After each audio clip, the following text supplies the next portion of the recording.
Shalom, perkenalkan nama saya Merlinda Tesbana dari kelompok usia 15-18 tahun di bawah mentor Ibu Ina Korejo.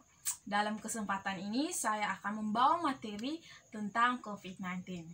Yang pertama, kita harus mengetahui pengertian sederhana dari coronavirus. Coronavirus adalah suatu kelompok virus yang dapat menyebabkan penyakit pada manusia atau hewan. Coronavirus ini dapat menyebabkan penyakit pada manusia mulai dari batuk pilek hingga yang lebih serius disebut MERS, Middle East Respiratory Syndrome, dan SARS, Severe Acute Respiratory Syndrome. Coronavirus jenis baru yang ditemukan dapat menyebabkan penyakit COVID-19. Selanjutnya, pengertian dari COVID-19. COVID-19 adalah suatu penyakit menular yang disebabkan oleh coronavirus yang baru ditemukan. Dulunya COVID-19 ini tidak diketahui oleh masyarakat, tetapi awal perkembangan wabah ini dimulai di Wuhan, Tiongkok pada bulan Desember 2019 yang lalu. COVID-19 ini sekarang menjadi sebuah pandemi yang terjadi di banyak negara di seluruh dunia. Selanjutnya, apa saja gejala-gejala dari COVID-19? Gejala-gejala dari COVID-19 seperti demam tinggi, batuk kering, rasa lelah, sakit tenggorokan, dan mual. Selanjutnya, apa yang harus dilakukan jika memiliki gejala COVID-19 dan kapan harus mencari pertolongan medis?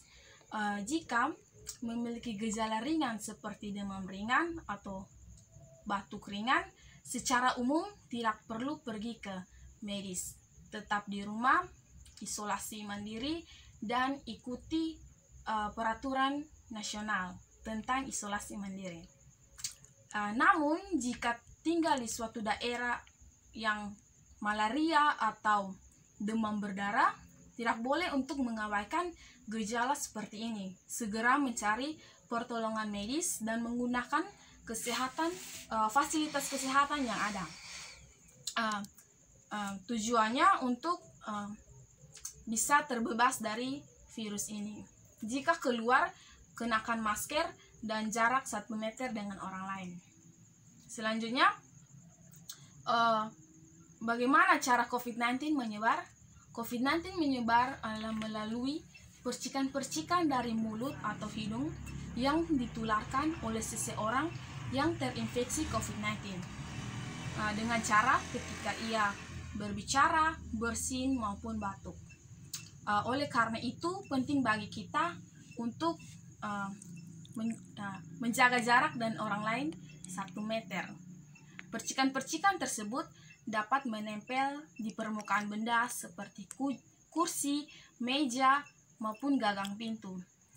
Oleh karena itu, pentingnya bagi kita untuk cuci tangan menggunakan air yang mengalir dan sabun. Selanjutnya, apakah COVID-19 dapat ditularkan dari seseorang yang tidak menunjukkan gejala? Beberapa laporan menyatakan bahwa orang yang tidak menunjukkan gejala dapat menularkan virus COVID-19 ini. Selanjutnya, apa yang terjadi jika berkontak erat dengan seseorang yang terkena COVID-19 ini?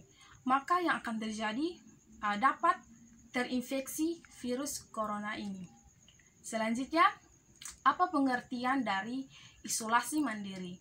Isolasi mandiri adalah tindakan penting yang dilakukan oleh orang yang memiliki gejala COVID-19 dan untuk mencegah penularan ini ke orang lain.